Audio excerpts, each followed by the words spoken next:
Si Jésus savait que Judas allait le trahir, pourquoi l'a-t-il gardé jusqu'au bout dans le cercle de ses plus proches?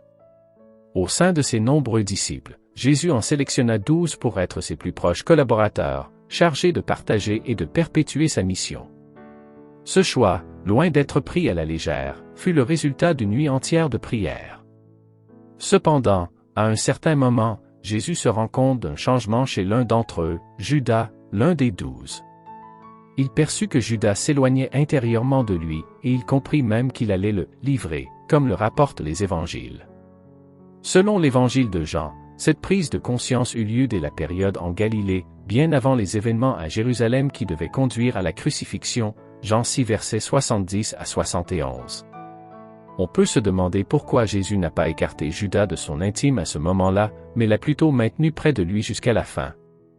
L'un des termes utilisés par Jésus pour décrire la formation du groupe des 12 apôtres suggère une réflexion profonde. « N'est-ce pas moi qui vous ai choisis, vous les 12 » Jean 6 verset 70.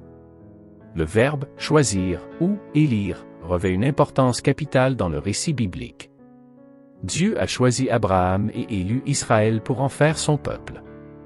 Ainsi, le peuple de Dieu, le peuple de l'Alliance, trouve son fondement dans le choix divin. Ce qui confère une solidité inébranlable à l'Alliance, c'est que Dieu a choisi d'aimer éternellement Abraham et sa descendance. L'apôtre Paul en témoigne, les dons et l'appel de Dieu sont irrévocables, Romains 11 verset 29. Parce que Jésus a choisi les 12 de la même manière que Dieu a choisi son peuple, il ne pouvait pas exclure Judas, même après avoir compris qu'il le trahirait. Il était conscient qu'il devait persévérer dans l'amour jusqu'au bout, afin de témoigner de l'irrévocabilité du choix divin. Les prophètes, notamment Osée et Jérémie, ont parlé au nom d'un Dieu blessé et humilié par les trahisons de son peuple, mais qui, malgré tout, continue de l'aimer d'un amour éternel. Jésus ne voulait ni ne pouvait faire moins, malgré l'humiliation provoquée par la trahison de l'un de ses proches, il n'a arrêté de lui manifester son amour. En s'abaissant devant ses disciples pour laver leurs pieds, il s'est fait le serviteur de tous, y compris de Judas. Il a spécialement offert à Judas une portion du pain partagé, une parcelle de cet amour ardent que Judas a emporté avec lui dans sa nuit, Jean 13 versets 21 à 30. Pour demeurer fidèle à son Père, au Dieu qui avait choisi Abraham et Israël, au Dieu des prophètes, Jésus n'avait d'autre option que de maintenir Judas à ses côtés jusqu'à la fin. Il aimait Judas même lorsque celui-ci était complètement enveloppé par les ténèbres.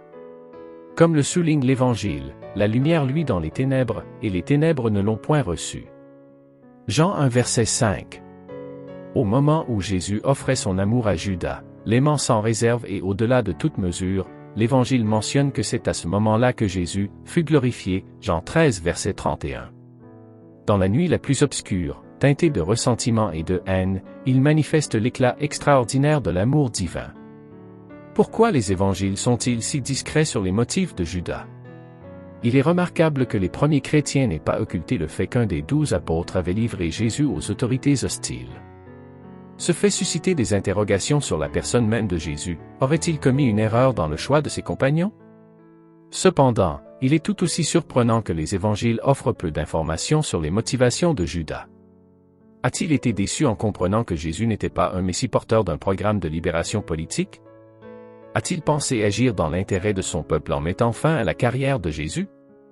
Certains ont avancé l'idée qu'il agissait par appât du gain, tandis que d'autres ont suggéré que c'était au contraire par amour, dans le but d'aider Jésus à donner sa vie.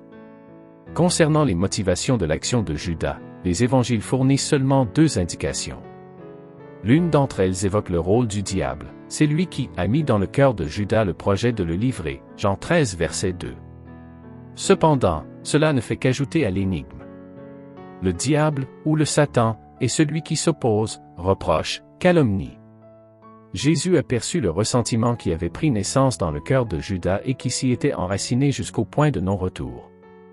Cependant, sur le pourquoi de cette trahison, les évangiles restent muets, sans un mot ni même une allusion. L'autre indication provient de la référence aux Écritures saintes. En parlant de la trahison de Judas, Jésus déclare, afin que l'Écriture s'accomplisse, « Celui qui mange mon pain a levé contre moi son talon » Psaume 41 verset 10. Il est crucial de comprendre comment cette référence aux Écritures saintes est envisagée dans les Évangiles. Les Écritures ne sont pas considérées comme un scénario préétabli dictant le rôle de chaque acteur. Tout lecteur attentif de la Bible sait à quel point elle présente des choix et place chaque individu face à ses responsabilités. En citant le verset du psaume, « Celui qui mange mon pain a levé contre moi son talon », psaume 41 verset dit, Jésus n'affirme pas que Judas ne pouvait pas agir autrement, mais plutôt que Dieu demeure l'acteur principal de ce qui se déroule. Bien qu'il y ait le drame de la trahison, simultanément, c'est Dieu qui est à l'œuvre. Si ce que Judas accomplit est conforme à l'Écriture, cela signifie que, de manière mystérieuse, le dessein de Dieu s'accomplit, et que Dieu réalise sa parole, Isaïe 55 versets 10 à 11. La référence à l'Écriture permet de maintenir la foi en Dieu même au cœur de la nuit, même lorsque ce qui se produit semble incompréhensible.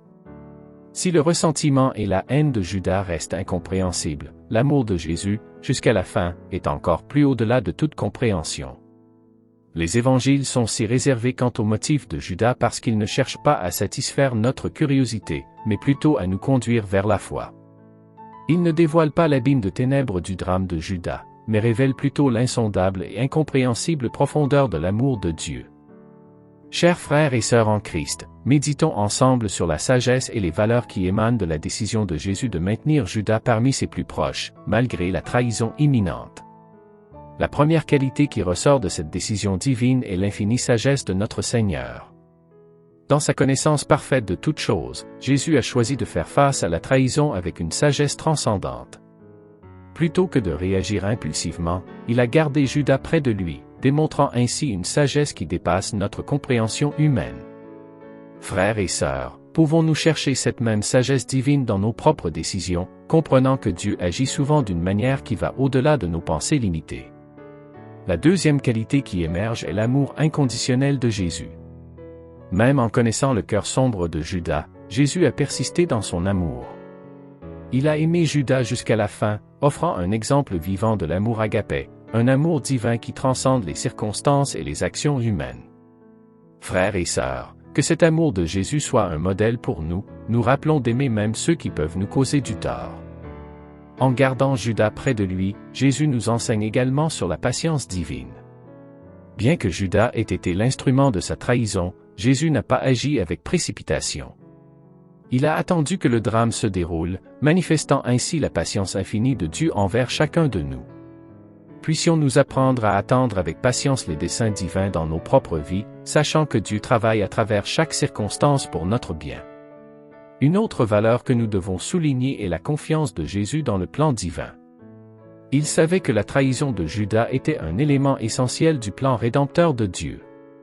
Cela nous rappelle l'importance de faire confiance à Dieu même lorsque nous ne comprenons pas pleinement ses desseins. Frères et sœurs, soyons assurés que le plan de Dieu pour nos vies est parfait, même dans les moments de confusion et d'incertitude. En conclusion, méditons sur ces qualités et valeurs de Jésus qui émergent de sa décision de garder Judas près de lui. Que cela nous inspire à rechercher la sagesse divine, à pratiquer un amour inconditionnel, à être patient dans l'attente des desseins de Dieu, et à avoir confiance en son plan parfait. Que le Saint-Esprit nous guide dans ses voies, et que la grâce de notre Seigneur Jésus-Christ soit avec nous tous. Amen.